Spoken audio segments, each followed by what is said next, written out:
Ok, familia, muy bien. Vamos a estudiar rapidito, vamos a entrar en esta travesía hermosa que vamos a pasar aquí ustedes y yo juntos.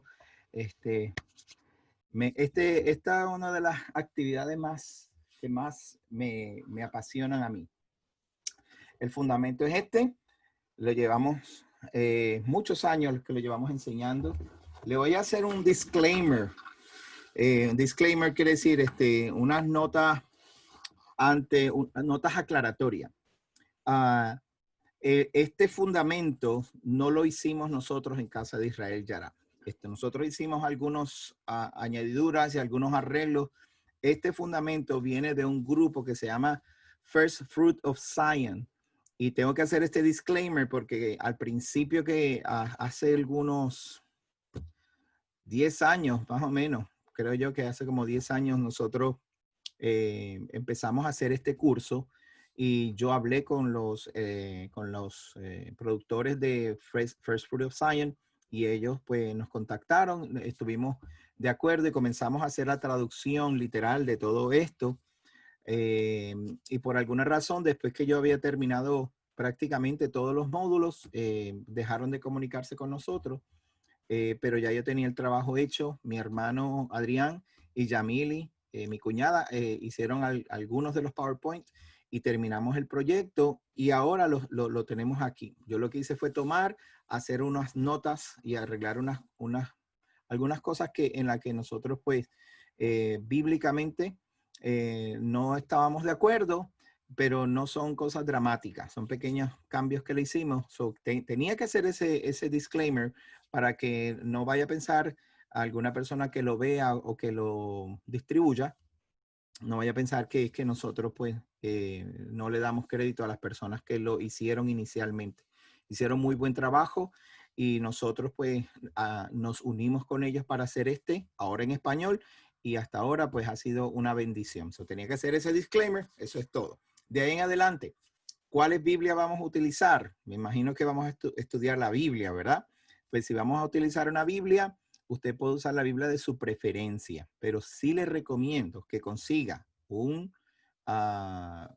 diccionario, básicamente una concordancia, es más que todo. Una concordancia para que palabras que vamos a veces discutir dentro del fundamento, usted las pueda buscar. Y si usted tiene un diccionario hebreo-español o griego-español, pues también es bueno que lo utilice como herramienta para algunas de las cosas, aunque las clases no son tan profundas, no vamos a ir tan profundo dentro de las clases, porque lo que queremos en verdad es crear ese fundamento, esa base de donde usted se puede dejar llevar y usted puede abrazar la fe con más, con más solidez, sabiendo que está creyendo en algo que está probado. Esa es la intención de nosotros con el fundamento. Así que prepárense, les invito para que hagan eso. Sé que a veces algunos pues podemos tomar, ¿cómo se llaman? Quizá un poco de dinero, una inversión pequeña en conseguir un diccionario o conseguir una concordancia. Hay muchas diccionarios y concordancias en español. Yo en mi iPad, en uno de mis iPads, bueno, en todas las iPads yo tengo esta Biblia. Se llama Blue Letter Bible. Es este icon, si tiene un iPad, déjame ver si lo puedo enseñar aquí. Este icon que está aquí, Blue Letter Bible.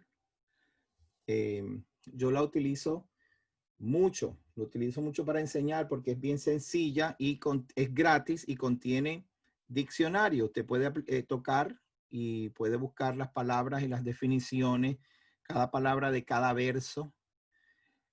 Nosotros como hablamos español, pues la parte difícil es que esto es en inglés, pero por lo menos tiene un recurso ahí que es gratis, Blue Letter Bible, y es muy funcional. Así que pues le invito a que si no puede invertir en comprar concordancias y diccionarios, pues ese es uno de los recursos que tiene para que pueda comenzar a estudiar. Ok. Ahora, ¿qué es lo que vamos a estudiar? ¿Qué es lo que vamos a estudiar? Mire este libro que yo tengo aquí. Le voy a enseñar ahora. Mire. Este libro se llama el Sefer. Este libro es bien importante, es muy bueno. Tiene algunas cositas extrañas, pero casi todo es bueno. La mayor parte de las cosas de este libro es bien buena. Mire, este libro se llama el Sefer. Qué lástima que el alumno me ayuda mucho aquí. En este libro, Sefer, está contenido no solamente la Biblia.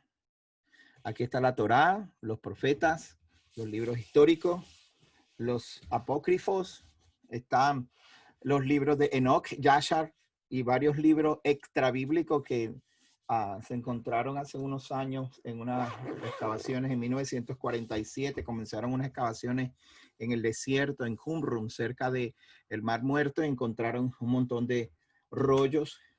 Le voy a enseñar este otro librito, mira. Este es un sidur, perdón, el cual se usa para oración. Este se llama Tehillah Hashem. Es el que es un sidur, el que yo uso diariamente para mis oraciones. Aquí usted, todo este libro tiene montones de salmos. Déjame ver si puedo arreglar un poquito esto para que lo pueda ver un poquito más claro. A ver si ahora ahí se ve mejor, ¿ves? Se usa salmos, está en hebreo en este lado, en español aquí y cómo se pronuncia el hebreo aquí. Es bien interesante porque básicamente son salmos y lo uso para oración. Tengo montones de libros. Aquí hay solamente unos cuantos libros. No tengo un buen librero para poner los demás libros que tengo, en adición a todos los libros que tengo en un programa que se llama Logos, que tiene, no sé, como 5,000 libros. Va por más o menos como 5,000 libros que están dentro de esa librería. Y este libro que vamos a estudiar, el libro del fundamento, todos estos libros, le voy a enseñar una biblioteca judía o hebrea, de los que los libros de los que usan los judíos. Déjame buscar aquí rapidito para enseñárselo, ponerlo en la pantalla. Mire esto. Mire esto que está aquí. Esto es una biblioteca judía. Esta biblioteca es lo que usan, lo que se llama una yeshiva, y ve todos los libros que ellos contienen. Mire, ahí uno se sienta, está rodeado de libros, y hay libros como la Mishnah, el Talmud, la Mishnah Tosefta, el Gemara, libros de filosofía y diferentes tipos de libros. ¿Alguien me puede mencionar un libro que haya sido bien importante dentro de la iglesia tradicional, en el cristianismo evangélico, ¿no? O del protestantismo? El libro más importante que ha salido en la historia del protestantismo es un libro que se llama Vida con propósito. Es el segundo libro más vendido dentro de la religión cristiana. Es el segundo libro más vendido después de la Biblia. Y todos estos libros que usted está viendo están basados en un solo libro. En un solo libro, por un solo libro se ha escrito todos estos libros que yo les acabo de mostrar. Y esa es la Biblia. La Biblia ha sido el libro más estudiado, disectado, contradicho, restaurado, perseguido, quemado, probado no solamente por filósofos y por escritores y por literatura, sino por científicos, por arqueólogos, ateos. La Biblia es el libro por excelencia que ha sido más estudiado en la historia.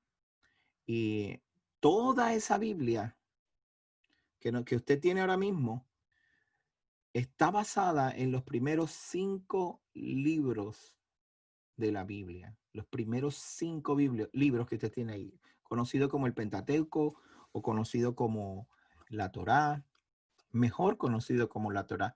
Muchos de nosotros los conocemos como el Pentateuco, porque en la iglesia tradicional nos enseñaron que esos 5 libros es el Pentateuco. Penta viene de 5 en griego.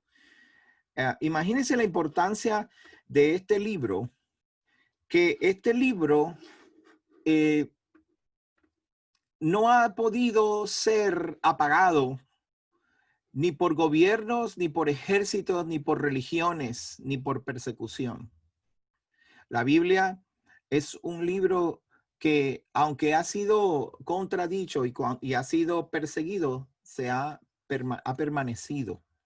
La primera imprenta que se inventó en Alemania, la primera imprenta que se hizo, no se hizo con la intención de imprimir un periódico o con la intención de imprimir un menú de un restaurante. La intención de inventar la imprenta fue imprimir la Biblia. La primera imprenta que se inventó en la historia del hombre se hizo para poder imprimir la Biblia. Y esa es el libro que nosotros vamos a estudiar. Hay muchas otras cosas más profundas que pudiéramos buscar para probar la veracidad de las escrituras, pero lo vamos a ver hoy desde el punto de vista místico, en el sentido que cómo es posible que este libro haya sobrevivido tanto, por tantos años haya sobrevivido. ¿Cuántos años, pastor? Le voy a contar una pequeña historia para luego entonces empezar a hablar de este libro. Hace aproximadamente 4000 años hubo un hombre que vivió dentro de una sociedad la cual era politeísta, una sociedad que tenía muchos dioses. Habían 12 dioses principales y después tenía más o menos 3000 dioses. Y en esa sociedad este hombre se crió y tuvo mucho confrontamiento con esa sociedad porque él había pensado y había creído en un solo Elohim, un solo Dios. Y como él creía en un solo Elohim, él decidió confrontar a estas sociedades y fue cuando tuvo que salir de Ur de los Caldeos y a mitad de camino encontrarse con el Eterno, que le dijo: sal de tu tierra y de tu parentela, que te voy a llevar a una tierra que yo te mostraré. Y él salió de esa tierra. Luego llegó a Canaán y dentro de un hambre tuvo que viajar a Egipto, y en Egipto fue proclamado un buen hombre y fue bendecido y tenía muchas riquezas. Fue muy rico. Volvió a Canaán, estableció un pueblo y Elohim le habló y le dijo: de ti voy a bendecir a todas las naciones de la tierra y en ti serán benditas, serán injertadas todas las naciones de la tierra. Ese hombre era Abraham. Abraham salió de Ur de los Caldeos y de una forma milagrosa habló con Elohim y Elohim le dio un hijo y ese hijo dio a luz una nación, engendró una nación y esa nación se convirtió en lo que hoy en día conocemos como el pueblo de Israel. El pueblo de Israel, después de muchos años de esclavitud, fue librado con mano fuerte de Egipto, donde llegó primero bajo una buena premisa, llegó por un tiempo de hambre y uno de los hijos de Israel salvó la civilización, el imperio de ese tiempo lo salvó y luego salvó a su familia, aun cuando pasó por muchas persecuciones y vicisitudes y problemas. Lo que parecía malo para José, el hijo de Jacob, resultó que él, en sus propias palabras, él dijo: no piensen que yo tengo alguna represalia contra ustedes, mis hermanos, sino que el Elohim de los cielos me trajo por toda esta travesía para preservación de vida y preservó la vida de Israel. Luego, 230 años más tarde, ellos fueron esclavizados y Elohim los sacó de esa esclavitud y los llevó a la tierra de Canaán, donde se establecieron nuevamente como pueblo, como nación, y recibieron en esa travesía para llegar a Israel, a la tierra, recibieron la Torá, recibieron ese libro que nosotros utilizamos y leemos hoy en día. Luego, después de muchas guerras y muchos errores que cometieron y de haberse apartado del Eterno y haber abandonado el libro, fueron perseguidos, llevados esclavos hasta Babilonia, y 10 de esas naciones fueron mandadas hacia el mundo entero por haberse apartado del Eterno. Luego esta nación en sus oraciones clama desde los ríos de Babilonia donde lloramos y donde botamos nuestras lágrimas, clamamos a ti, Dios eterno, para que nos devuelvas a la promesa que le diste a nuestro padre Abraham, que en él serían benditas todas las naciones de la tierra. En 1948, este pueblo fue retornado y comenzó a ver la menorá, la luz de Israel volver a encenderse. Y ahora de todas las naciones, todo el mundo está corriendo hacia Israel, una tierra que se ubica en el mismo medio, en el mismo centro de las religiones, los conflictos de las naciones, rodeado por muchos enemigos, pero una nación tan pequeña y ha permanecido, y ahora sus hijos están volviendo. Hoy día, pues, con la presencia de ustedes en esta clase, estamos viendo que hay una nación, hay un pueblo y hay un grupo de gente que está siendo llamada por el llamado que a nuestro padre Abraham se le dio. En ti serán benditas todas las naciones de la tierra. Y este curso que usted va a tomar le está haciendo a usted parte de esas naciones que están retornando a esa Torá que Elohim un día le dio a nuestro padre Abraham verbalmente. A Moisés se la dio escrita y el pueblo de Israel ha luchado por miles de años para preservarla. Y hoy nosotros, usted y yo, tenemos el privilegio de ir y estudiar esa Torá. Maravilloso, ¿verdad? Ok, bueno, vamos entonces ahora directo al módulo. Vamos al módulo a ver cuál es el propósito de esta lección de hoy. El propósito de esta lección es el siguiente. Primero, estos son los puntos principales. Vamos a ver la Biblia, la escritura como revelación, inspiración. Vamos a ver la Biblia como una total autoridad confiable e infalible. Vamos a ver cuál es la definición de la palabra Torá. Eso es importante. Ese punto que vamos a ver en esta clase es importante, que sepamos cuál es la definición de la palabra Torá. Vamos a ver la función de la Torá en las personas que son creyentes y las personas que no son creyentes. Y también, pues vamos a ver por qué algunas de las leyes que están escritas aquí, usted sabe que bien nos ha hecho muchas veces esa pregunta, quizá algunos de ustedes sea la primera vez que oiga esto, pero a nosotros nos la hacen cada rato. Que entonces ustedes guardan toda la ley de la Torá y nosotros pues decimos, podemos guardar todo lo mejor que podemos. Y hoy pues vamos a ver por qué algunas de esas leyes que están en la Torá no se pueden aplicar hoy en día, no la podemos aplicar. Eso son parte de las cosas que vamos a ver dentro de la clase de hoy, ¿ok? Muy bien. Primero, vaya tomando nota y haciendo sus preguntas, ¿ok? Escriba sus preguntas si necesita hacerlo. La palabra de Elohim contiene las siguientes características. La Biblia contiene las siguientes características. Primero, la palabra de Elohim es revelada. O sea, es una de las características más importantes de la Torá es que es revelada. ¿Ok?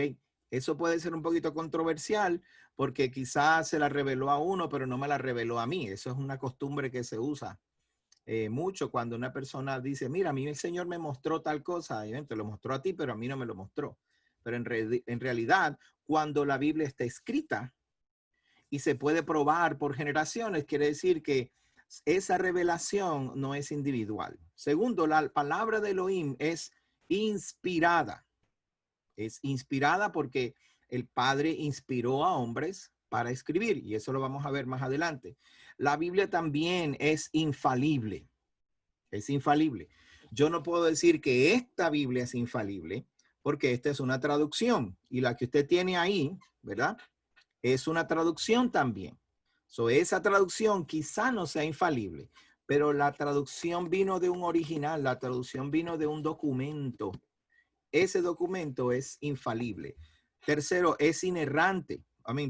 Quinto, cuarto, es inerrante. La Biblia, como le dije ahora, esta puede tener errores porque es una traducción, pero la Torá no es una traducción. La Torá es un libro que se escribió y se transmitió de un escriba a otro. Se ha preservado por miles de años y esa no es inerrante. Nosotros las traducciones, pues siempre hay que tener muchas traducciones y por eso les digo que tiene que tener un diccionario. También, por último, la Torá, la Biblia, es la autoridad. No solamente es un libro religioso y místico, es un libro legal también y esa es nuestra autoridad. Yo le mostré un montón de libros, ustedes vieron todos los libros que yo les enseñé y todos esos libros vienen de un trasfondo dogmático, una persona que escribió un libro basado en una experiencia o en una dogma o en una doctrina específica de un concilio. Esa no es nuestra autoridad. Nuestra autoridad es el origen, lo que les hablé al principio, de dónde salieron todos esos libros de la Biblia, de la Torá. Ok, so esas son las 5 cosas que necesitamos saber acerca de la Biblia. So vamos a ir entonces desglosando cada una de las cosas. Primero, la Biblia es una revelación y le voy a invitar para que busquen, algunos de ustedes busquen estos versos, ok, y mientras busca estos versos, yo los voy a ir leyendo, pero quiero que usted también los lea, ok, no, yo no los voy a poner en la pantalla, pero quiero que usted lo busque en su Biblia también y los leamos. Salmo 19, mira lo que dice en el Salmo 19, verso 1 y 2. Dice de la siguiente manera: los cielos cuentan la gloria de Elohim y el firmamento anuncia la obra de sus manos. Un día comunica un mensaje al otro día y una noche a la otra declara sabiduría. Una noche le declara a otra noche sabiduría. Mire el verso 3. No lo tengo apuntado ahí, pero vamos a leerlo. Dice, no es un lenguaje de palabras, ni se escucha su voz, pero por toda la tierra salió su voz y hasta el extremo del mundo sus palabras. En ellos puso un tabernáculo para el sol. ¿Ok? So, en la misma creación hay revelación de la sabiduría que el Eterno nos quiere otorgar por medio de la Escritura. So, es revelación primeramente a través de la creación. Usted ve, la creación tiene un lenguaje. No sé si a usted una mañana hermosa con un rocío, ahora en estos días, los que vivimos acá en Estados Unidos, por la mañana vemos ese rocío hermoso y el sol saliendo. Si eso no le habla de la creación, no le habla de Elohim, de que hay un diseño detrás de eso, de verdad que tenemos que cuestionar cuán agradecidos estamos de todo lo que el Padre ha hecho, porque la misma naturaleza habla con nosotros. Juan capítulo 1, mire cómo dice en Juan capítulo 1, el verso 14. Y el verbo, ¿qué quiere decir? La palabra se hizo carne y habitó entre nosotros y vimos, contemplamos su gloria, como la gloria del unigénito del Padre, lleno de gracia y verdad. La Biblia, la Torá, la palabra del Eterno, caminó, anduvo entre nosotros. So, ¿cuál es la otra forma en que Elohim hace que la Escritura se revele a nosotros? Por medio de Yeshua, su Hijo. Cuando anduvo en medio de nosotros, Él nos enseñó cómo caminar y nos enseñó cómo actuar y qué hacer y a dónde ir y cómo tratar a mi prójimo. Y nos enseñó a amar lo que Elohim ama y nos enseñó a rechazar lo que Elohim rechaza. So, a través de Yeshua también podemos ver la naturaleza revelada de las Escrituras. Y Elohim, por último, se revela también. La Escritura se revela también por ella misma. La misma Escritura habla de sí misma. Y mire lo que dice en 1 de Tesalonicenses capítulo 2, verso 13. ¿Lo tienen ahí? Primera de Tesalonicenses capítulo 2, verso 13. Dice, por esta razón nosotros también damos gracias a Elohim sin cesar.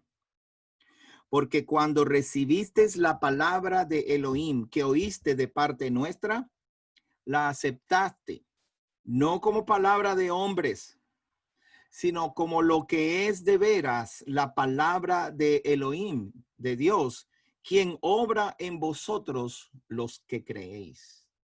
So, cuando la palabra habla, las personas esa palabra obra en las personas porque nosotros podemos ver que es la palabra de Elohim, aunque venga hablada por un hombre. Hay un hombre que habla la palabra de Elohim y ¿cómo usted puede corroborar que eso viene de Elohim?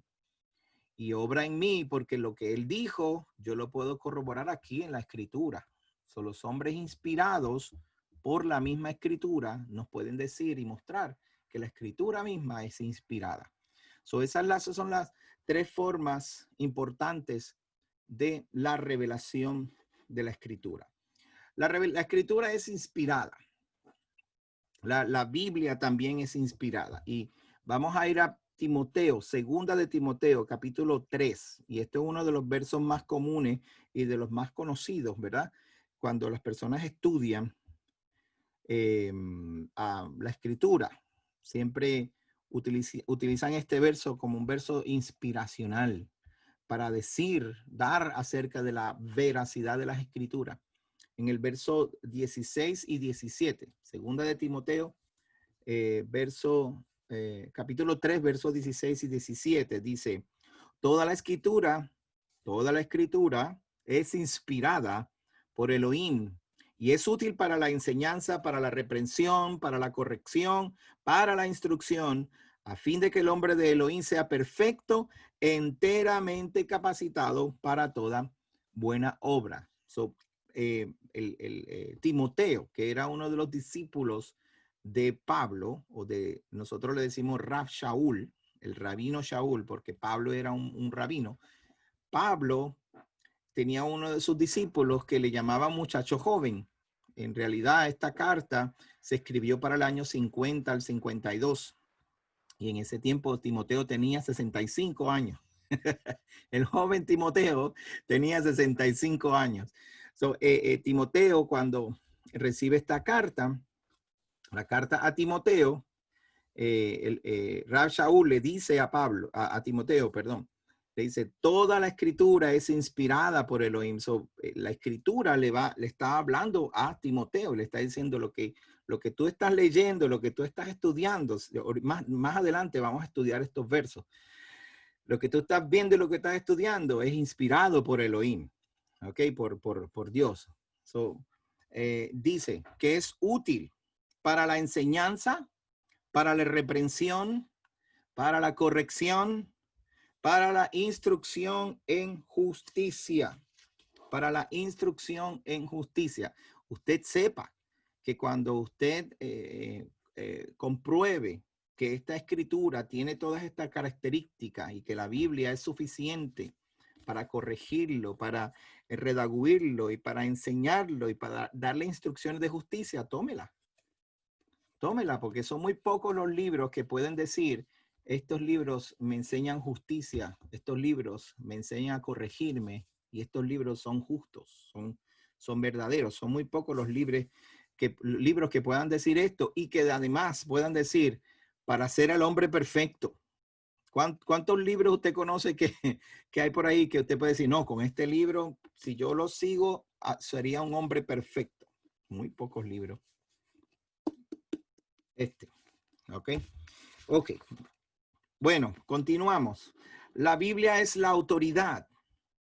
La Biblia, la Torá, la Biblia es la autoridad. Salmo 19, donde estábamos hace un ratito. Salmo 19, verso 7 al 9.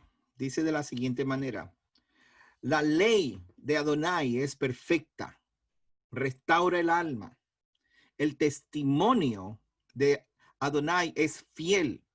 Hace sabio al ingenuo. Los preceptos de Jehová son rectos, alegran el corazón.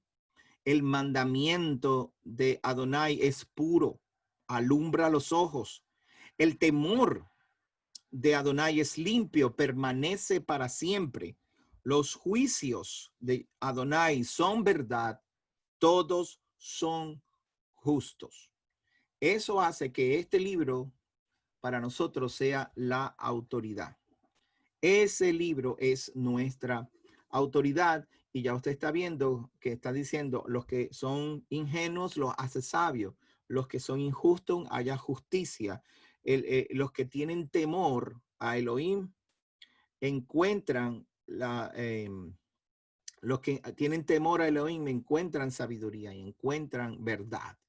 Esa es la palabra del Eterno y por eso es que nosotros la hacemos nuestra autoridad. De hecho, les quiero decir algo más, en una nota al calce, si quieren anotarlo. No hay un solo libro de leyes del antiguo Medio Oriente que sea más justo que la Torá. No hay ni un solo libro. Todas las leyes del antiguo Medio Oriente tienen muchas cosas buenas. De hecho, como el pueblo de Israel vivía antes, en los tiempos de Moisés y mucho antes, vivían de acuerdo a las leyes de ese tiempo. Y entonces Adonai, el Padre, les da la Torá porque él hace un contraste de justicia, no un contraste de que si una ley pues es mejor o qué sé yo, no, un contraste de justicia. Y es el único documento legal del tiempo del Antiguo Medio Oriente que contiene una cláusula de perdón. ¿Qué quiere decir? Que si usted se revela en contra de su deidad, en contra de su Dios, usted se revela en contra de él le otorga el perdón. Los demás documentos no otorgan perdón. Tú te rebelaste contra mí, muerte. Y la Torá es el único que tiene otorga tanta justicia. Nosotros debemos considerar esos pequeños detalles porque nos van a cuestionar. ¿Y qué tiene tu Dios? ¿Y qué tiene tu Biblia que es mejor que la mía? ¿O qué tiene tu religión que es mejor que la mía? Y tú le dices, bueno, mi religión es más justa. Ofrece perdón. Esos son pequeñitos detalles que podemos tomar para nosotros. Ok. Ahora, yo les estaba mencionando constantemente Torá, ¿verdad? Ustedes oyeron la Biblia, la Torá. Pero normalmente, tradicionalmente conocemos la Torá como la ley. Esta es la ley. Entonces, cuando usted habla ley, le hablan como que un término bien pesado. La ley, como que se oye, a menos que le digan no hay ley. Ahí se le va la, ¿verdad? Se le va la pesadez. No, pero la ley es un término que se le aplica a la Torá, pero la Torá no todo es ley. Vamos a definir entonces ahora lo que es la palabra Torá. Ahí en el PowerPoint tiene la palabra en hebreo, ¿verdad? Es el tav, el yod que se convierte en o, el resh y el hei, Torá. La palabra Torá viene de una palabra derivada, o se deriva, perdón, de una palabra que es la raíz, que es la palabra yara. Por eso nuestra congregación se llama Casa de Israel Yara. Casa de Israel Yara. De ahí es que viene el nombre de nuestra congregación y de ahí viene la palabra Torah. Si yo le pregunto lo siguiente, vamos a ver. De todas esas flechas, ¿cuál dio en el blanco? ¿Cuál dio en el blanco? La roja, ¿cierto? Pueden ascendir con la mano, con la cabeza, perdón, sí. La roja dio en el centro. Las otras flechas no dieron en el centro. Dieron algunas, se acercó, solamente una se acercó, pero las demás dieron fuera. Ok, que mantenga esa imagen y mire lo que dice el módulo. La Torá no necesariamente está definida como ley. La Torá no necesariamente es la ley.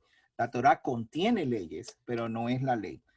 La definición de la palabra Torá es lanzar, dar en el blanco, ¿verdad?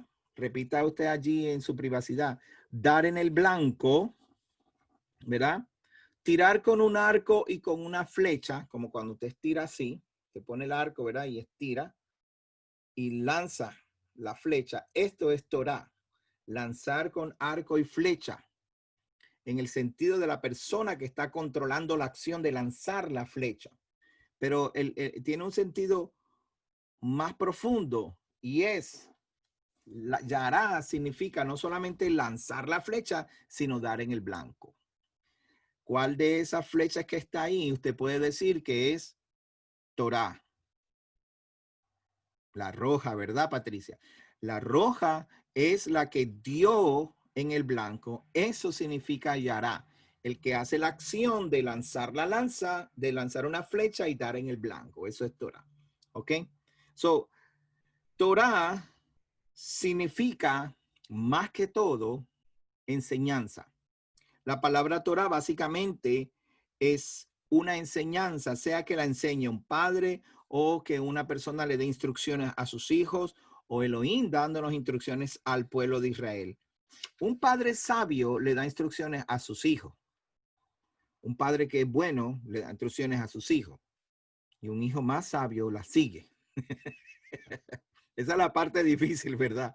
Uno da las instrucciones, pero, hijo mío, Dios mío, cuando este cabezón, porque uno le da las instrucciones y no las sigue. So, si tú sigues las instrucciones, vas a dar en el blanco.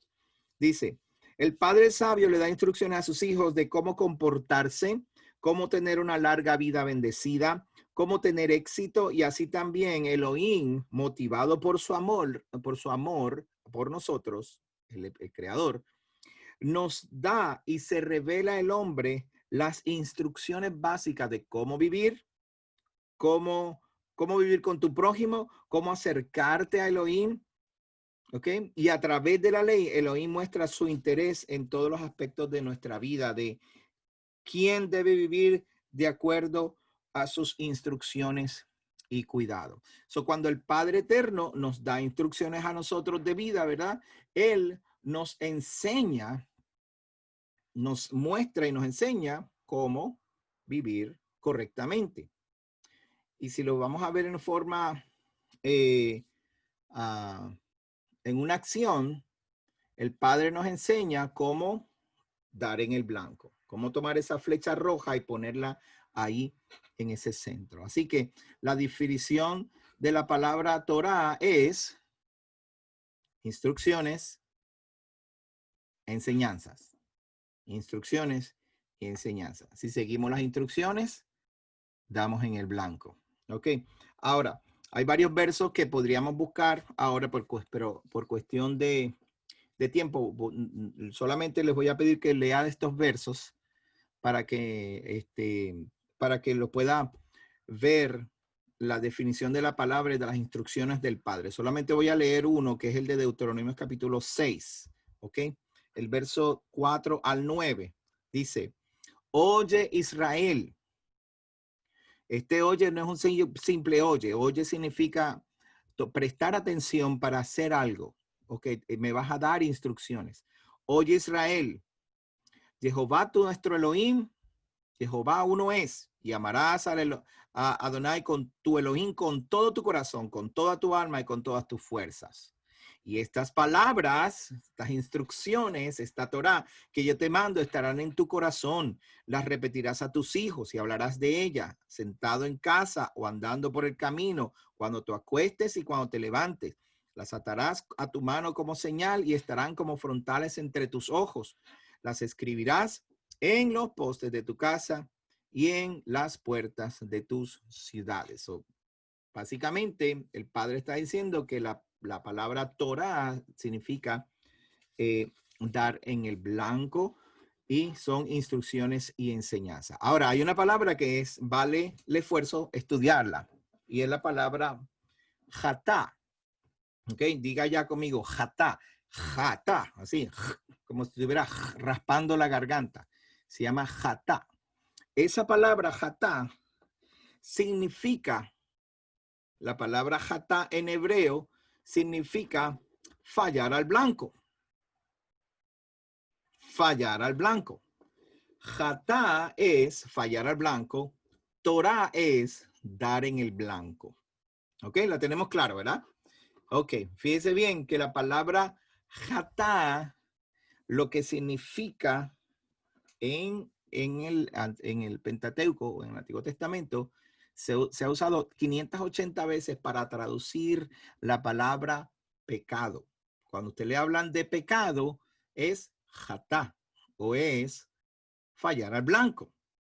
Como cuando estaban practicando en ese campo de escuela de arco y flecha, hubo algunos que dieron en el blanco y hubo otros que no dieron en el blanco y hubo un jatá, hubo un pecado, un asesinato en escuela de tiro al blanco. Hay algunos estudiantes que no estaban muy siguiendo las instrucciones y por eso ocurrió eso. So, ya usted tiene la idea de que la palabra Torah es lo contrario a la palabra pecado. Las instrucciones de Elohim lo que te ayudan es a no pecar, a dar en el blanco. Interesante, ¿verdad? Ok. La palabra Torah no solamente se usa para una sola cosa. La palabra Torah también, enseñanzas, usted en hebreo, usted puede utilizar la palabra Torah para otras enseñanzas, para otros libros de instrucciones, ¿ve? Los rabinos, por ejemplo, le llaman al Talmud, le llaman Torah, porque son instrucciones, contiene instrucciones también a los, como la Mishnah. La Mishnah es un libro como una Torah, pero oral. Es como una Biblia, pero que se transmitió de manera oral. También le llaman Torah. ¿Ok? Está el Talmud, como le dije. Entonces está lo que le llamamos el Talmud. El Talmud no lo tengo aquí porque aquí lo tengo todo completo, pero tengo este libro, ¿verdad? Esta Biblia. Esta es la BIN. Es bien buena esta Biblia. A mí me gusta mucho también. Que contiene todo lo que se llama el Tanakh. Ya le voy a explicar lo que significa Tanakh. Desde aquí, desde el libro de... aquí esta Biblia tiene esta parte donde dice escritos nazareos, ¿verdad?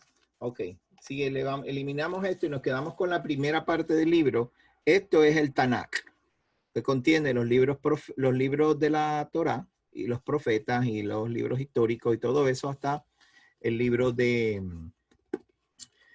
Malaquías. Después de ahí en adelante comienza lo que le llaman el Nuevo Testamento, que de eso vamos a hablar más tarde.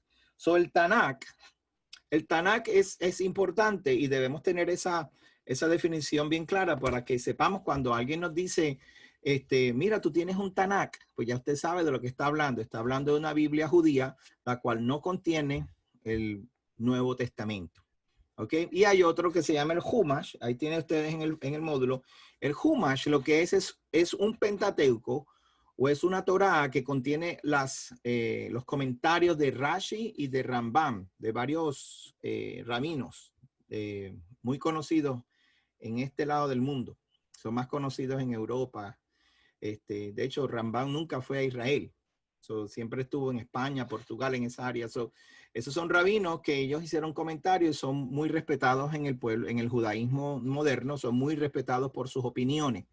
Pues el Humash lo que contiene es el Pentateuco con las opiniones de ellos incluidas allí. ¿Ok? Y eso todo le llaman Torah, pero en realidad nosotros, ya yo les enseñé a ustedes que la Torah es los primeros 5 libros de Moisés. Esa es la Torah.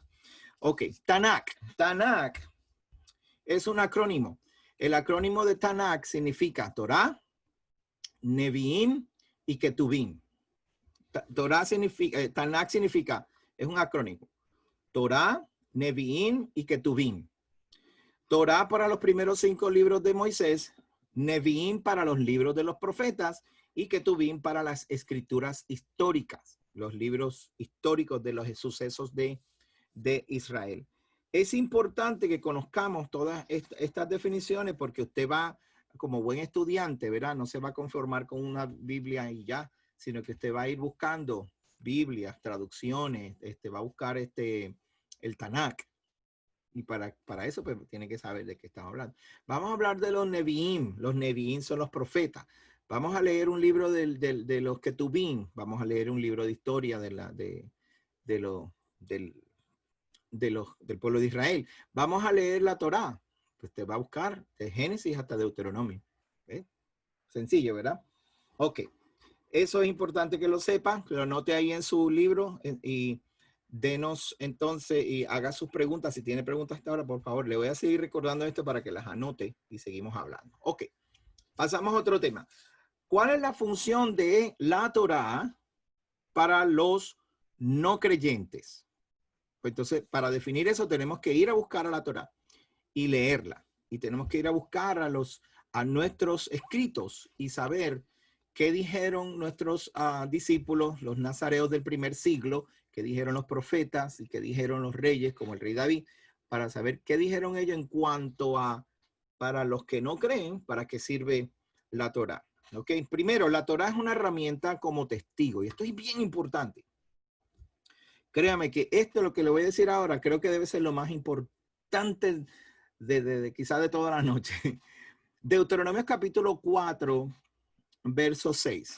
La Torá es una herramienta como testigo. 4, verso 6 dice de la siguiente manera.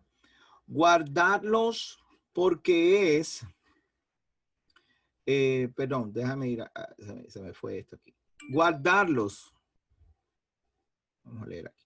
Y ponerlo por obra, porque esto es vuestra sabiduría, vuestra inteligencia ante los ojos de los pueblos, los cuales al oír de todas estas leyes dirán, ciertamente esta gran nación es un pueblo sabio y entendido.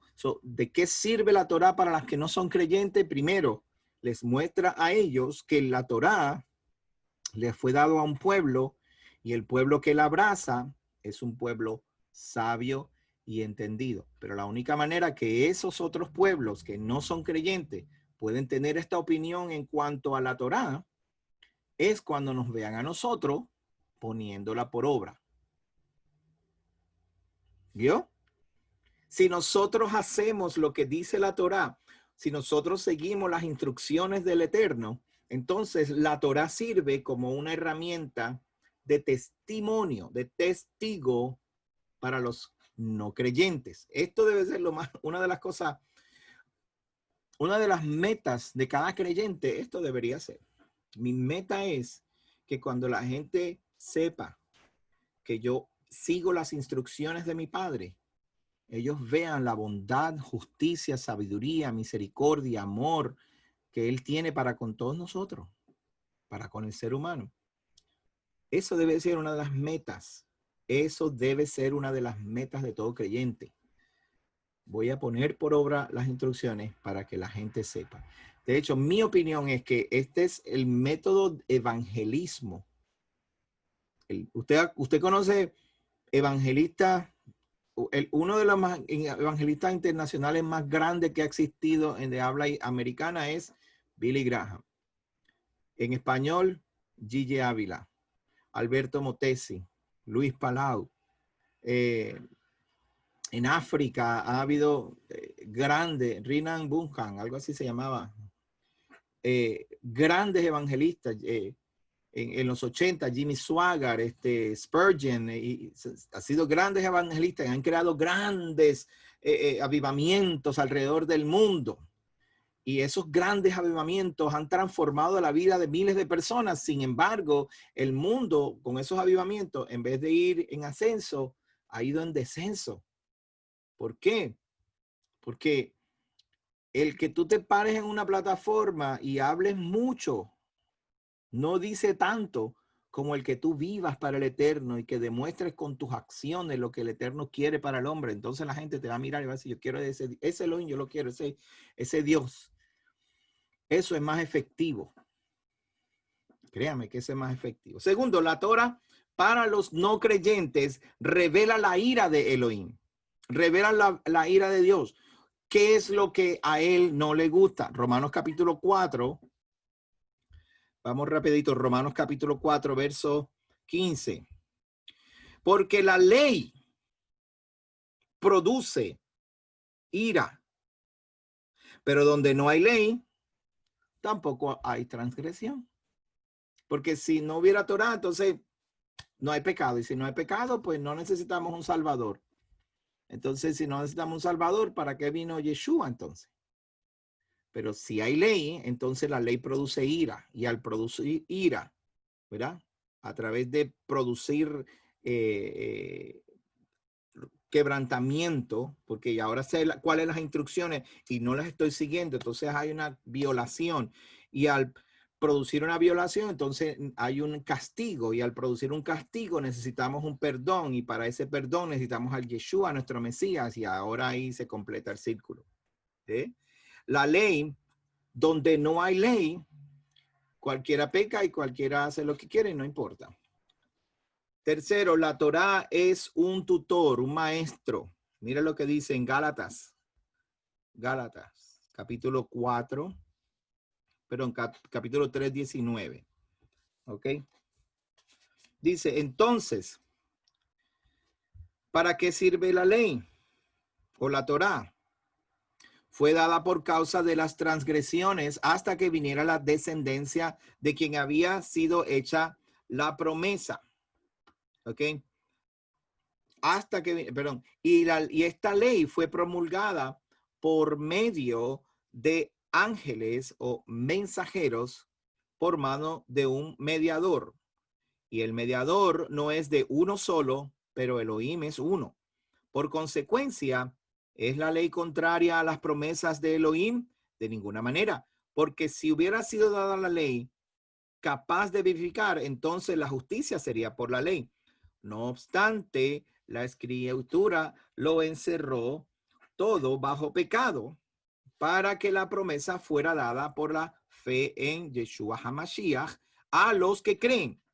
Pero antes que viniese la fe, estábamos custodiados bajo la ley, reservados para la fe que había de ser revelada. De manera que la ley ha sido nuestro tutor, porque estábamos encerrados bajo pecado. La ley nos fue llevando como un tutor hacia el Mesías para que seamos justificados por nuestra fe. Pero como ha venido la fe, ya no necesitamos el tutor. Así que todos sois hijos de Elohim por medio de la fe en el Mesías Yeshua. La pregunta que yo hago es, ahora que vino la fe y usted tiene al Mesías, ¿usted dejó de pecar? Lo estoy mirando. ¿Dejó de pecar? Si alguien dejó de pecar, que ore por nosotros, que todavía nos falta mucho. ¿Verdad que no? Por lo tanto, aunque tenemos la fe y tenemos al Mesías, todavía necesitamos la ley porque todavía no hemos llegado a ver a nuestro Mesías retornar y todos nosotros queremos ver a nuestro Mesías retornar, ¿verdad que sí? Y queremos que estar bajo su reino.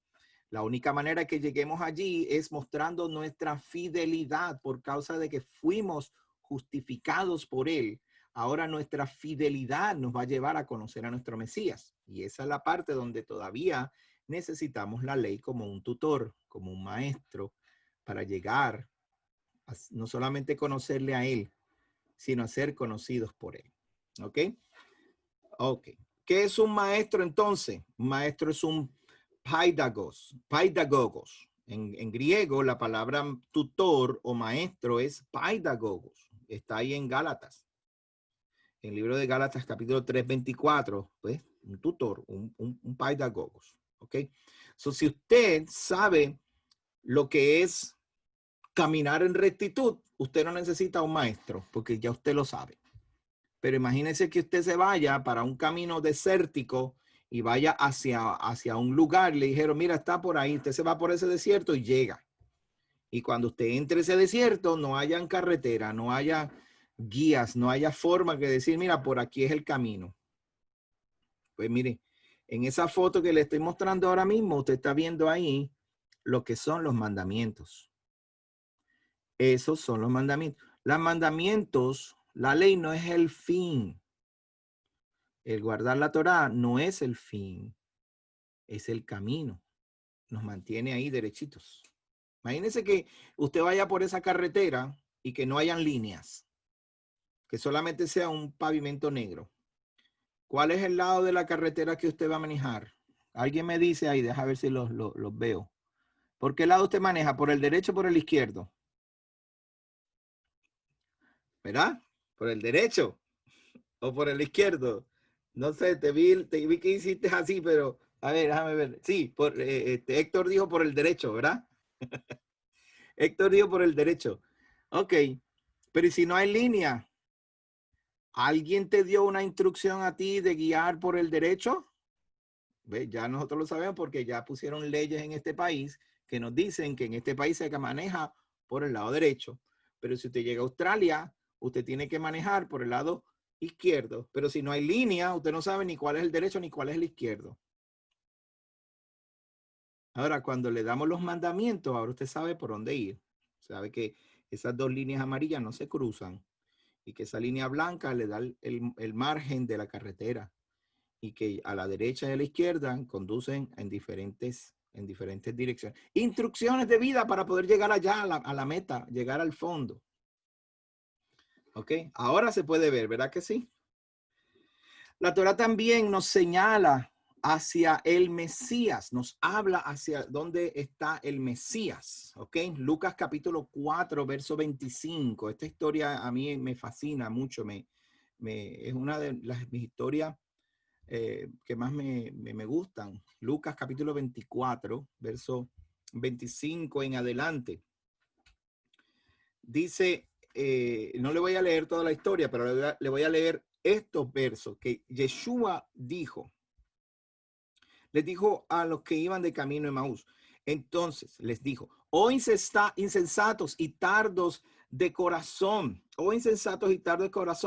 para creer todo lo que los profetas han dicho. Oh insensato, que no han creído todo lo que los profetas han dicho. Déjenme un segundo. ¿Ustedes conocen la historia del camino de Emaús? ¿Algunos de ustedes conocen la historia del camino de Emaús? Después de que Yeshua había padecido y murió, al tercer día se supone que había resucitado. Era en el séptimo día, ¿no? En el tercer día de la semana, que eso es Shabbat. Al final del Shabbat, cae el sol, se supone que Yeshua resucite. El domingo, al otro día, el primer día de la semana, por la tarde, iban dos preocupados. Caramba, no vimos a nuestro maestro, no vimos a Yeshua, no lo vimos resucitar, no lo hemos, dicen unas mujeres que resucitó y algunas de las esposas de nuestros hermanos, de los discípulos, dicen que la vieron, pero no estamos seguros si es verdad o no. Entonces, mientras van de camino, van con esa preocupación y comentando, Yeshua está detrás de ellos oyendo la conversación. Y el maestro viene y les dice, oigan, ¿de qué ustedes están hablando? Y ellos le dicen, tú no sabes lo que pasó aquí. Y él le dice, no sé, ¿de qué ustedes hablan? Y tú eres el único forastero que está aquí entre nosotros y no sabe que aquí vino un Mesías y estuvo con nosotros y predicó y enseñó, hizo milagros y después lo tomaron y lo arrestaron y lo mataron y antes de eso él dijo que iba a resucitar en 3 días y ya hoy es el 4.º día y no ha pasado nada. Y entonces Yeshua le dice a ellos, ustedes son insensatos y tardos para creer todo lo que los profetas han dicho. Mira lo que sigue diciendo. Verso 26. No era necesario que el Mesías padeciese estas cosas y que entrara en su gloria. Luego verso 27 dice, y comenzando desde Moisés y todos los profetas, les interpretaban todas las escrituras lo que decían acerca de él. Comenzando desde Moisés hasta los profetas. ¿Qué fue lo que aprendimos hoy? ¿Qué es Moisés hasta los profetas? El Tanakh. Yeshua agarró el Tanakh y le dijo, mire muchachos, ustedes de verdad que son tardos para entender lo que dijeron los profetas. Venga, y les abrió claro, no les abrió, no era un libro de este, ¿verdad? Pero era un rollo, les abrieron los rollos, empezó a hablarles. Tampoco era así, ellos no andaban con rollos, pero sí se lo sabían de memoria. Imagínate, nuestro Mesías sabía eso de memoria.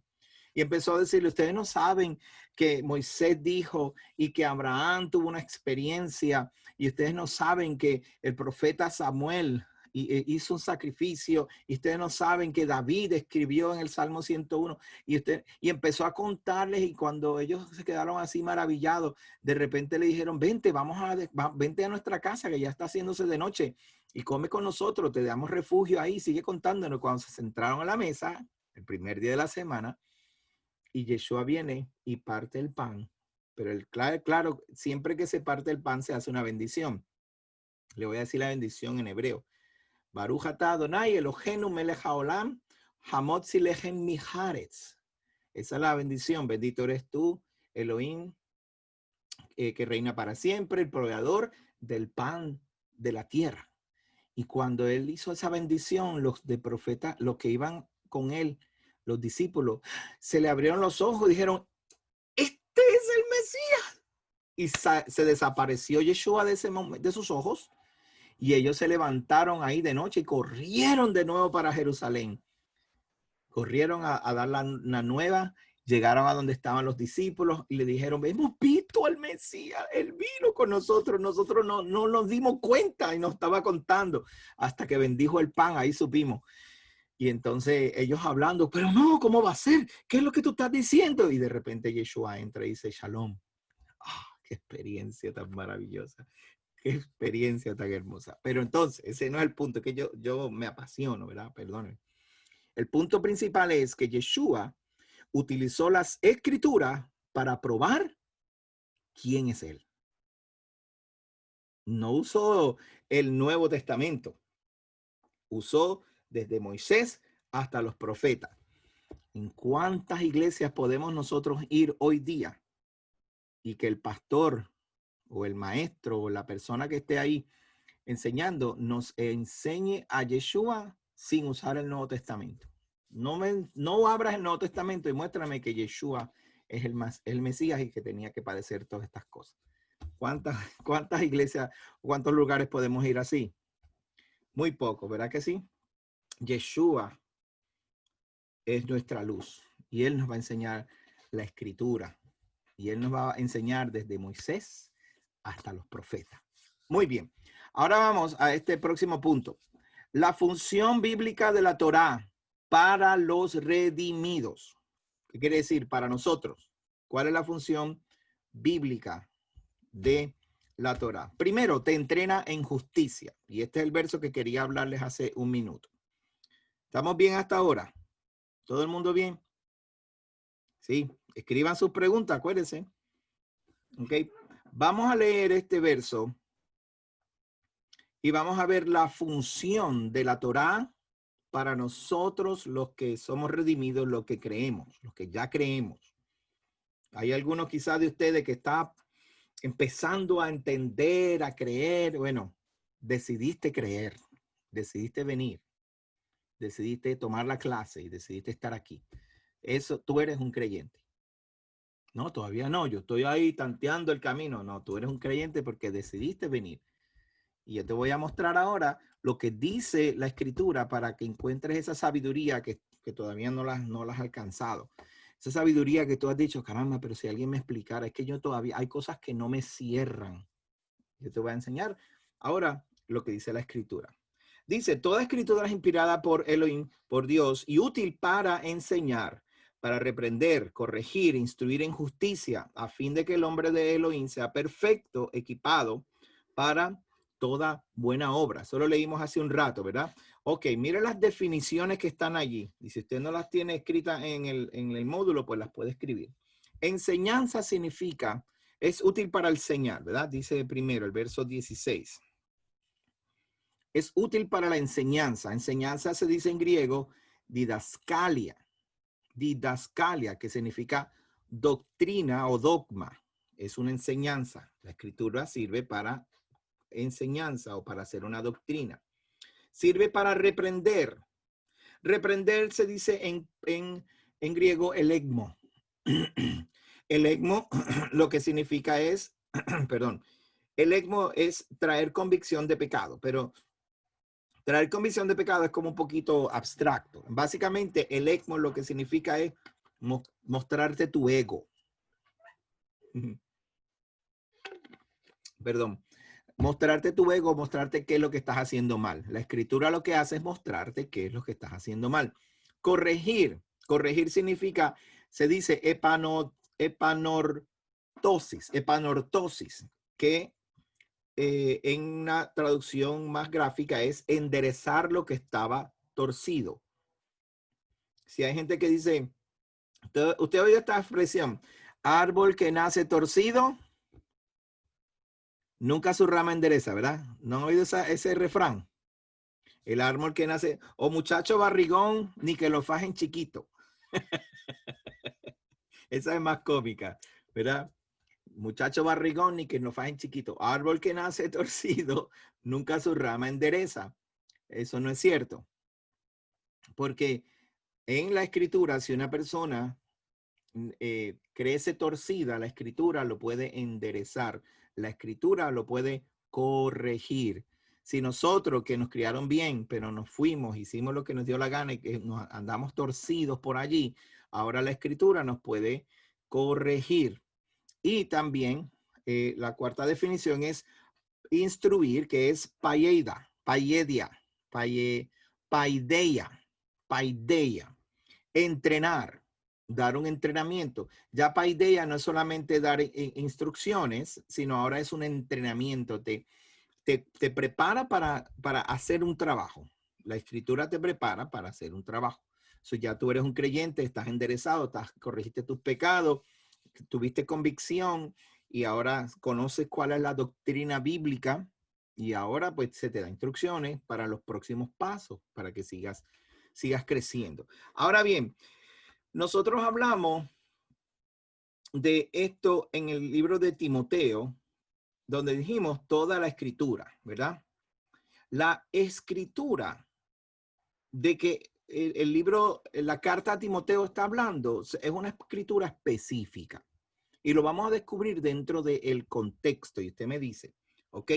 El verso 15 dice, es más, vamos a leer desde el 14. Verso 14. Persiste tú en lo que has aprendido y te has persuadido sabiendo de quiénes lo has aprendido. Persiste tú lo que aprendiste y lo que te has persuadido, sabiendo de quién viene lo que estás aprendiendo. Dice, y que desde tu niñez has conocido las sagradas escrituras, las cuales te pueden hacer sabio para salvación por medio de la fe que es en el Mesías Yeshua. Ahora bien, dice el verso bien claramente que tú desde tu niñez y en este año 52, del 50 al 52, Timoteo tenía 65 años aproximadamente por esa fecha. So, ¿cuándo Timoteo fue niño? Hace 50 años atrás. Hace 50 años atrás, Timoteo, perdóneme, Timoteo era un niño. So, entre las edades de 10 a 15 años, Timoteo fue instruido en las escrituras. Eso es lo que se llama hoy en día en la cultura hebrea los bar mitzvah. O cuando Timoteo se convierte de hijo de su padre a hijo de los mandamientos. Bar mitzvot, bar mitzvah. Bar significa hijo, bar significa hijo, mitzvot es mandamiento. Bar mitzvah, eso es de 12 a 13 años es cuando los niños se preparan para su bar mitzvah. So, cuando Timoteo tenía de 12 a 13 años fue cuando fue instruido en las escrituras, cuando fue niño, y él perseveró en esas escrituras, porque la cultura hebrea, aunque el 95% de los niños permanecían en la Torá, hay muchos de ellos que se iban, porque a los 12, 13 años se les daba la decisión, ¿quieres seguir la Torá? ¿Quieres seguir estudiando? Y ellos decían sí o no. No, mejor me dedico a una carrera. A los 12, 13 años, imagínense eso. Yo conozco hoy en día personas, judíos, que tan pronto llegó su bar mitzvah, ¡pam!, cerró la Torá y dijo, papá, no quiero ir más a la sinagoga. Y los papás, ¿qué podían hacer? Nada. Tenían que dejarlo así.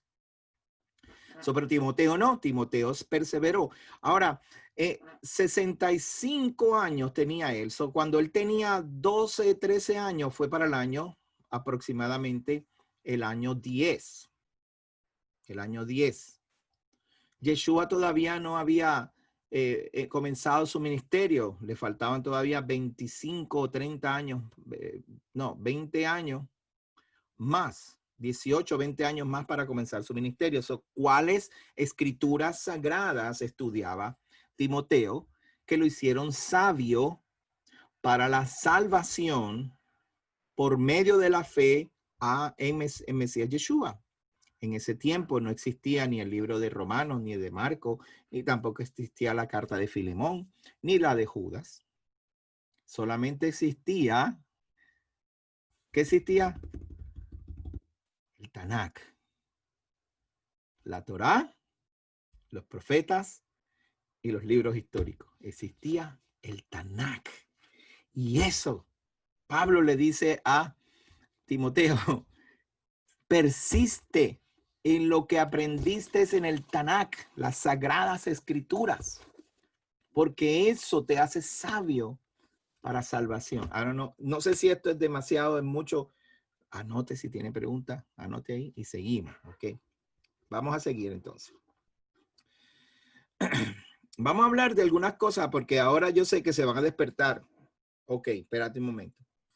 Tú me estás diciendo que las Sagradas Escrituras son la Torá, la ley y los profetas, ¿verdad? Esa ley, eso es la Sagrada Escritura. Eso es lo que tú me estás diciendo que, ok. Aquí dice ojo por ojo y diente por diente. ¿Cómo tú vas a decir que eso es sagrado? ¿No les surge la pregunta a ustedes? ¿No? Ojo por ojo y diente por diente. Este es un mandamiento que es un poquito difícil de entender, pero lo vamos a entender de la siguiente manera. Mire, los exégetas del Antiguo Testamento, historiadores judíos, explican que la aplicación de la ley de la pena de muerte era muy estricto y difícil de aplicar, tanto que los mismos jueces del Sanedrín siempre buscaban una manera de liberar al reo de muerte, pues era muy difícil encontrar testigos aprobados que pudieran acusar a los violadores de la ley. Lo más difícil de eso es que los testigos serían los primeros en ejecutar la sentencia y lanzar la primera piedra. ¿Ok? Tenemos la ley de ojo por ojo, diente por diente, que en romano se llama lex talion, o en latín, el lex talion, y algunos de ustedes a lo mejor saben lo que significa lex talion, que es eso mismo. La ley de venganza, ojo por ojo y diente por diente. Y tenemos por otro lado unas leyes que es de lapidación o de apedrear a una persona, un reo de muerte, se apedreaba. Pues vamos a empezar primero por la ley de ojo por ojo y diente por diente. Imagínense, y siempre me gusta contar esta historia porque fue muy interesante. Yo estaba en una isla muy linda en Puerto Rico, se llama Culebra. Y en esa isla es una isla hermosa, es pequeñita, no hay muchos negocios, no hay hoteles, bien poquitos hoteles, lo que hay son cabañas para rentar, pero una isla paradisíaca, hermosa, pero va mucha gente extranjera. Y yo fui al supermercado, que es bien chiquitito, un supermercado bien pequeño, y entré y había un francés que hablaba medio inglés y tenía una camiseta de Gandhi, una camiseta así de Gandhi, con Gandhi sentado, y decía, si aplicamos la ley de ojo por ojo y diente por diente, tendríamos muchos tuertos. Decía la camisa, si aplicáramos esa ley de ojo por ojo y diente por diente, tendríamos muchos tuertos. Y yo veo la camisa del hombre y como apasionado por las escrituras y como pastor, no podía quedarme callado. Yo lo miro y le digo, hi, hey, ¿tú sabes lo que significa esa camisa? Y me dijo, sí, eso, la ley de ojo por ojo y diente por diente, eso, imagínate si la aplicamos, me dice. Y yo le digo, ¿tú sabes de dónde viene esa ley? ¿Quién fue el que se inventó esa de ojo por ojo, diente por diente? Y él se queda, fíjate, no sé quién se lo inventó. Yo le digo, los judíos. Ah, con razón, dice. No, pero ¿tú sabes lo que dicen los judíos acerca de esa ley? Y yo le expliqué lo que dice la ley. Y yo se los voy a explicar ahora a ustedes. Éxodo 21,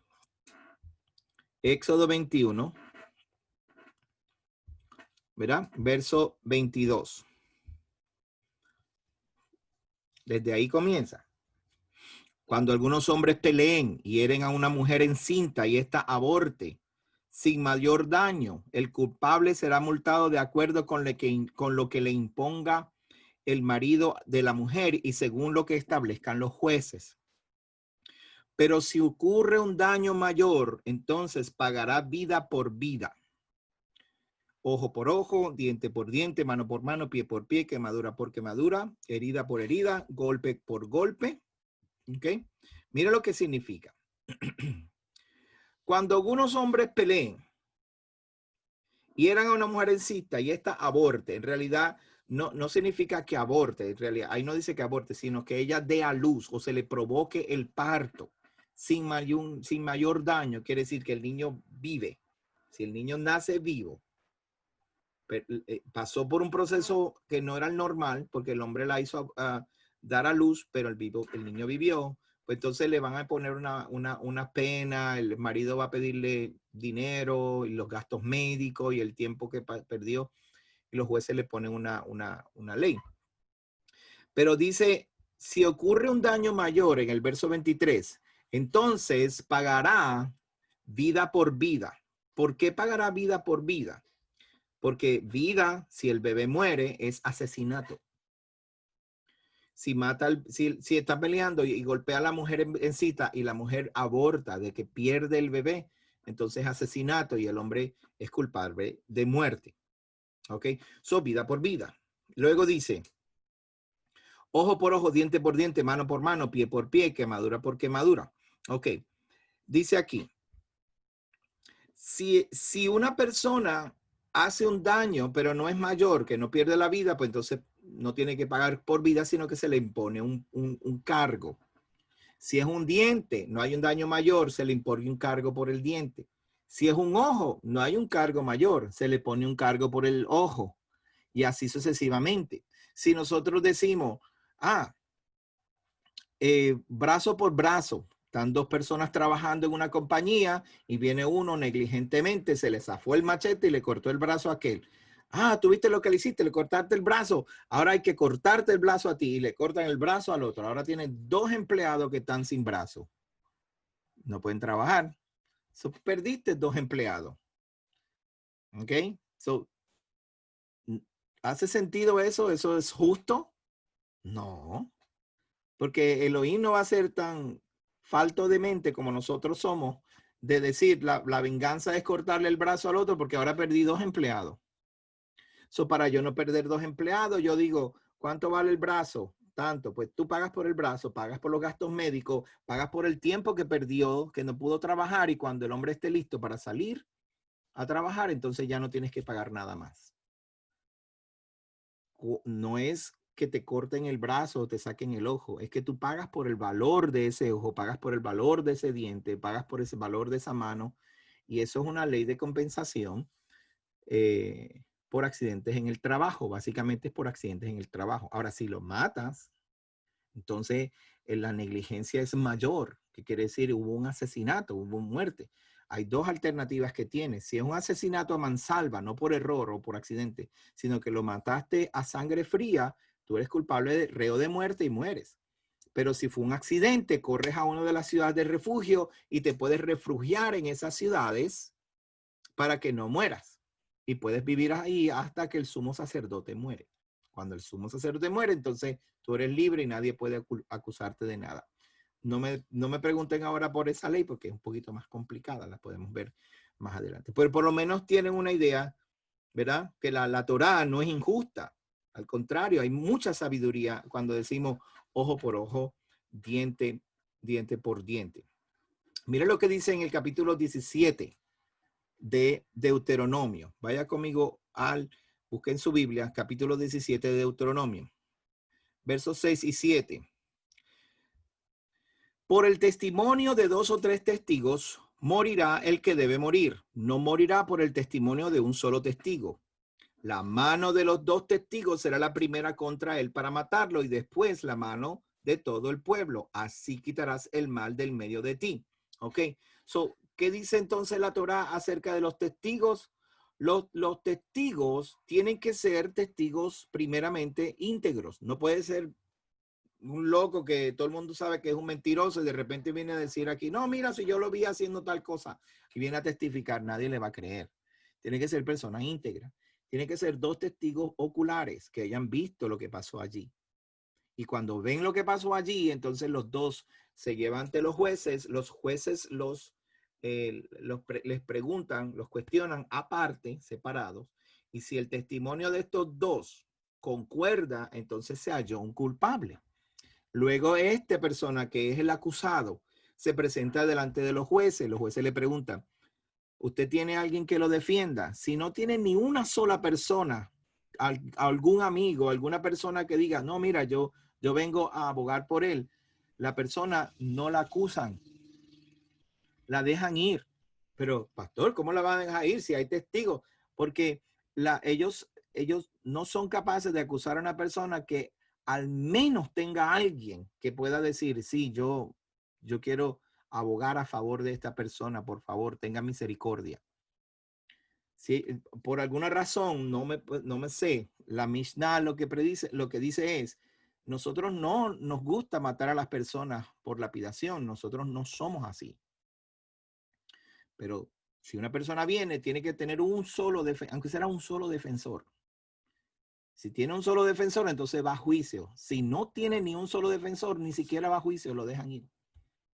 Porque ellos no son capaces de hacerlo. No me pregunte cómo, pero así es que funciona. Ahora, digamos que aparece un defensor. Sí, apareció un defensor, ok, pues vamos a juicio. Estos dos testigos los traen. ¿Ustedes vieron a fulano? Sí.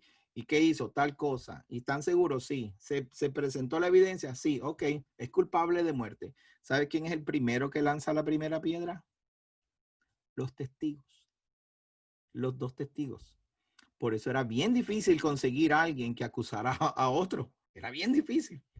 Necesitabas esos testigos. Ahora, una vez se hallan los testigos, ellos lanzan la primera piedra y después el resto del pueblo termina de lapidar a la persona por un pecado bien fuerte. Ahora, dentro de la tradición judía, no habían casos de muerte que se llevaran a ejecución, porque los mismos rabinos dicen que el tribunal que ejecutara a una persona en 70 años era un tribunal sanguinario. Por eso no tenían por costumbre hacer eso. Ok, anote sus preguntas. Si tiene alguna, anótela ahí. Ok. La Torá enseña para los creyentes, enseña un estilo de vida. Primera de Pedro, capítulo 1, verso 16, dice, porque escrito está, sed santos, porque yo soy santo.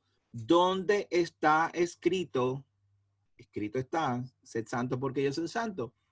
Levíticos capítulo 11, verso 49, te dice, estas leyes están aquí para que tú lo hagas y te apartes del pecado y no te contamines con la comida del mundo, porque yo soy santo y quiero que tú seas santo. Ahí es donde dice que quiero que seas santo. La Torá es una fuente de bendición para nosotros. Levítico 26 y Deuteronomio 28 para los creyentes. Usted lo ha oído antes ya. Levítico 26, Levítico capítulo 26 y Deuteronomio capítulo 28. No lo voy a leer porque necesito apurarme. Ya se me está acabando el tiempo y quiero que formulen sus preguntas. Salmo 1, verso 1 al 2 dice, mírenlo bien, como es una fuente de bendición.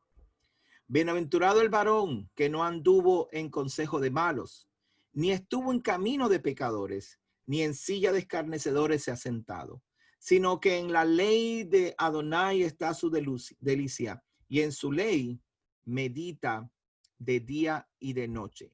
¿Cuál es la primera palabra que aparece en ese salmo, el Salmo 1? Dice ahí, bienaventurado. Bienaventurado. Quiere decir que la Torá está diseñada para que nosotros seamos bendecidos.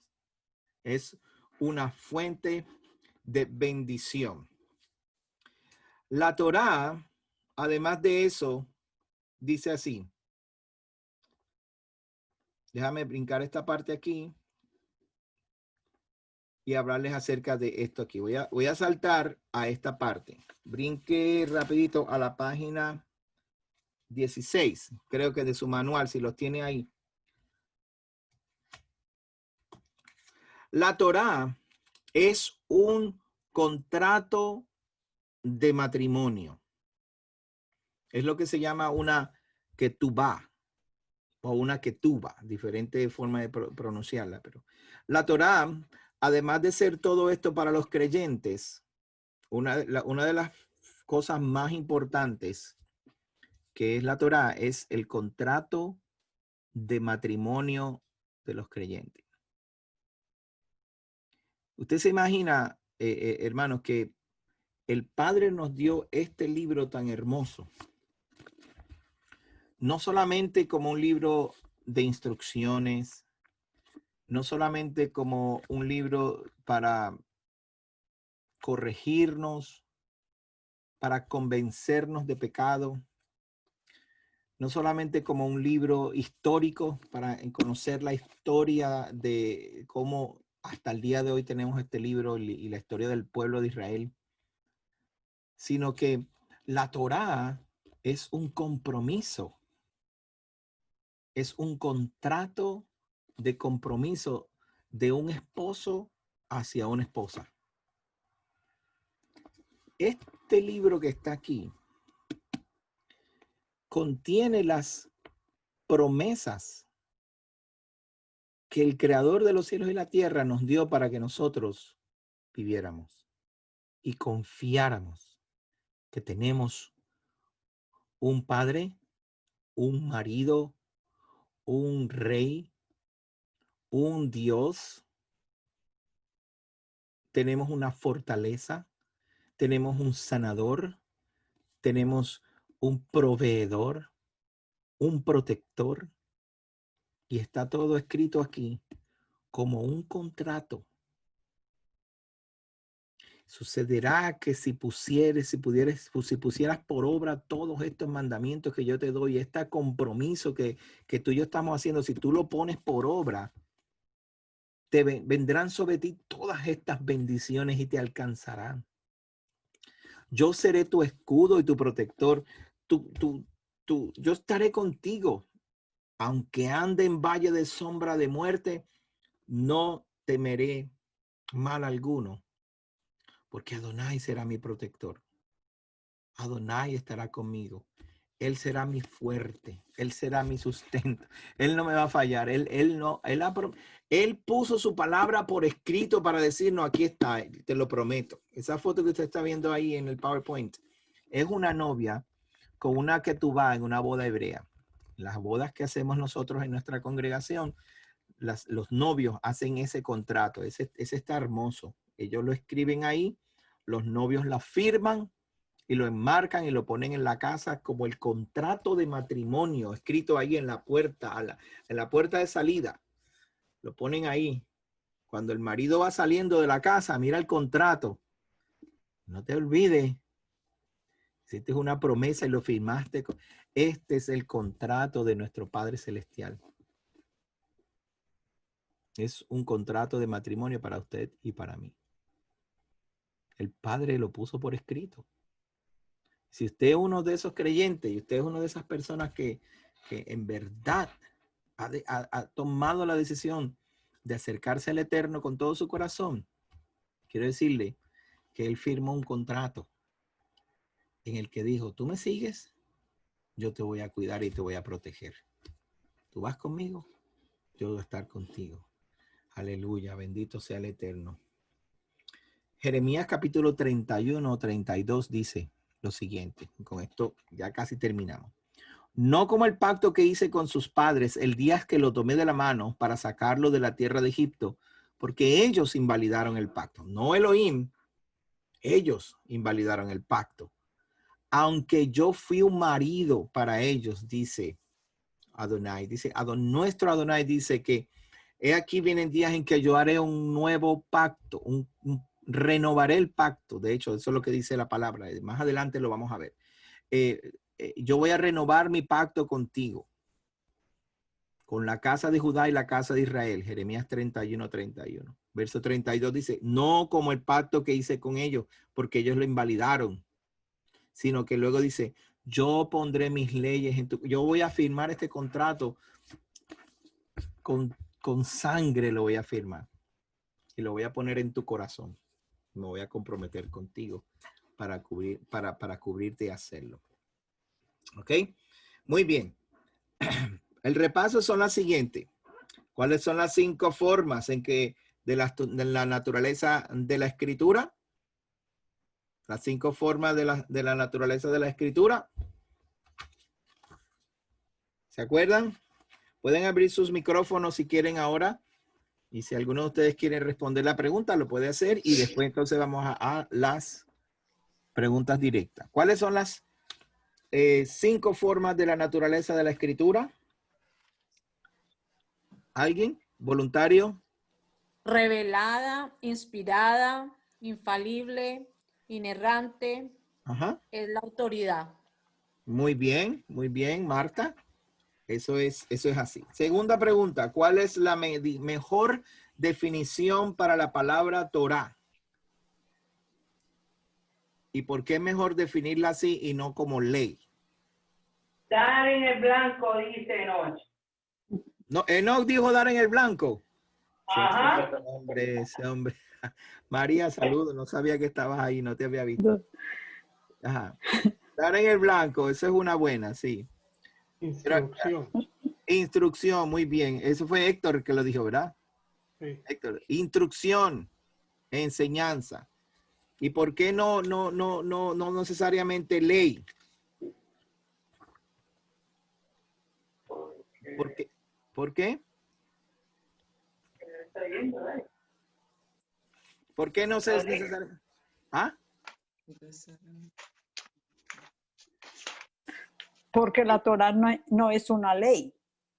Contiene leyes, pero no es una ley. Muy bien, Mercedes, gracias. Muy bien, porque contiene ley, pero no es solamente una ley. ¿Cuáles son las partes de un Tanakh? Tanakh, ¿se acuerda de Tanakh cuando lo hablamos? La Torá, los profetas y los salmos. La Torá, Nevi'im. los libros de los profetas y la escritura histórica. Y los históricos, muy bien, Patricia. La Torá, que son los 5 primeros libros, Pentateuco, los profetas, Es que Tuvin. Nevi'im y Ketuvim, muy bien. Eso mismo. Muy bien. ¿Cuál es la función de la Torá para los que no creen en el Mesías, los que no son salvos? Vamos a ver. La función para los que no creen. Bueno, el primero es que es una herramienta como testigo. Según Devarim, capítulo 4, versículo 6. Muy bien, muy bien. Herramienta de testigo. Alguien que me diga la segunda. La segunda es. La Torá revela el pecado. Muy bien. Con la Torá sabemos lo que es pecado. Ajá. Muy bien. Y la tercera es. La Torá revela la ira de Dios. Revela la ira de Dios. ¿Qué quiere decir? No es que Dios anda con un tridente por ahí tratando de pegarle a la gente, ni con un látigo. Es que nos muestra qué es lo que a él no le gusta. Nos muestra lo que a él no le agrada. O sea, no vayamos a confundir pensando que muestra la ira de Dios como si fuera a caer un rayo. No, es que nos muestra lo que a él no le agrada. Muy bien. ¿Cuál es la función entonces para los que sí creen en el Mesías? Enseñar. ¿Mm? Enseñar. Enseñar, muy bien, pero hay una definición más amplia. ¿Enseña qué? El estilo de vida en santidad. Muy bien. Según de Timoteo 3:15. Muy bien. Estilo de vida de santidad. Segunda de Timoteo. La primera definición era enseña, te entrena en justicia. ¿Okay? Te enseña lo que es justicia. Te da doctrina, te reprende cuando te equivocas, te corrige, te endereza, lo que está torcido lo endereza y luego te entrena, te da un entrenamiento. Eso es lo que hace la Torá para los que creen. ¿Ok? Muy bien. ¿Por qué el apedreamiento y el sacrificio de animales no aplica hoy en día? Yo creo que ese punto no lo vimos hoy, pero... Una pereza fácil. Ajá. Porque no hay templo. No hay templo. Muy bien, porque no hay templo. Eso es exacto. Así mismo es. Hay cosas que no aplican hoy en día porque no hay templo y no tenemos sistema de justicia. No podemos aplicar la ley de ojo por ojo y diente por diente porque no hay sistema de justicia. Hay uno, tenemos un sistema de justicia, pero no es de la Torah. Así que no podemos depender de eso. Muy bien. ¿Por qué la Torah se considera como un libro de historia? Ese punto tampoco lo vimos, pero más o menos lo toqué al principio. Nos revela cómo el pueblo salió de Egipto, cómo viajó, cómo se estableció. Ujú. Muy bien, porque cuenta la historia de Israel. ¿Y por qué se considera la Torá como una ketubá o un contrato de matrimonio? Refleja un matrimonio. Porque es la relación del pueblo de Israel con Elohim. Muy bien. ¿Cómo conducirse? Porque contiene las promesas del esposo hacia su esposa. Por eso es un contrato de matrimonio. Porque no es simplemente un libro metafórico de cositas lindas que Elohim o que Dios puede hacer, sino es un contrato literal donde él dice, yo voy a hacer esto. Por eso se considera una ketubá o un contrato de matrimonio. Ahí están las promesas, están las provisiones y están las condiciones. Esta es mi provisión, te voy a dar esto, pero es condicionado. ¿Y cuál es la condición? A que tú hagas esto otro. Por eso se considera. Ok, de algunos de ustedes, que yo sé que algunos que ya han estado estudiando desde hace tiempo, me gustaría que de algunos de ustedes que me den, si tenía alguna idea preconcebida de lo que era la Torá y lo que era la Biblia, y si su concepto cambió, y luego, pues, si tienen algunas preguntas, pues podemos entrar en las preguntas. 10 minutos. Por lo menos para mí era libro de instrucción, porque la gente siempre dice que es ley, que es muy rígido y que es una cosa y la otra, pero hoy me aclaró más ampliamente cuán justa es la Torá y cómo se puede llevar más fácil. Muy bien. Gracias, Héctor. ¿Alguien más? Tiene una idea preconcebida de lo que era la Torá y ahora su punto de vista, pues, fue aclarado o está mejor o a lo mejor se fue hacia el otro lado, no sé.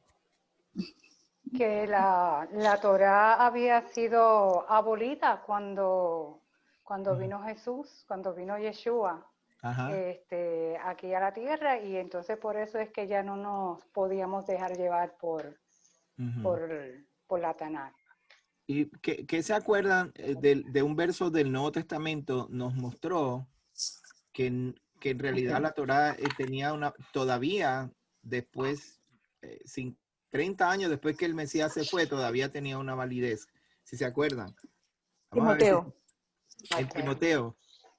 No, Mateo. ¿Ah? Timoteo. No, Mercedes dijo Timoteo, ¿verdad?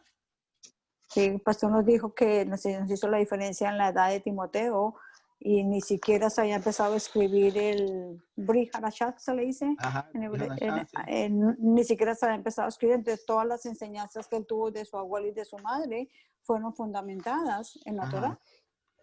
Exacto. So, si él aprendió la Torá y Pablo, 30 años después que el Mesías se va, le dice a Timoteo, 30 años, no, de 20 años después que el Mesías se va, le dice a Timoteo, persiste tú en las escrituras que aprendiste cuando niño. Quiere decir que todavía la Torá estaba vigente. Todavía la ley y los mandamientos estaban listos porque no existía la carta de Romanos y de todo esto, otras cartas. Imagínate, se dice que el libro de Apocalipsis se escribió en el año 90-91. So, la Torá todavía estaba vigente. Y lo más interesante de ese verso es que dice que te hace sabio para salvación por fe en el Mesías. So, la Torá es una fuente de sabiduría para nosotros. ¿Alguien más que quiera decirme si tenía una idea preconcebida de que le habían hablado acerca de la ley o de la Torá que fue aclarada? ¿No? Ok. Si tienen algunas preguntas, en los próximos 5 minutos las podemos contestar de la mejor manera posible. Sí, como siempre yo les digo, si no tengo la respuesta, no se preocupen, que buscamos la respuesta. Si la tengo, trataré de contestar lo mejor posible. Si no, la buscamos juntos y aprendemos juntos, ¿ok? So, si tiene alguna pregunta, este es el momento apropiado.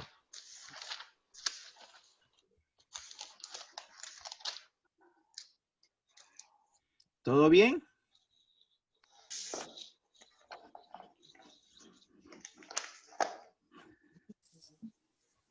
¿No tiene ninguna pregunta nadie? Ok. No, Ajá. estuvo buena la clase, bien buena.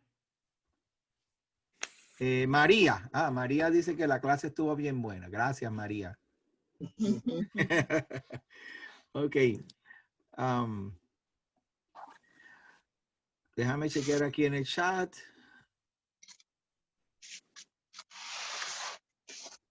Ok.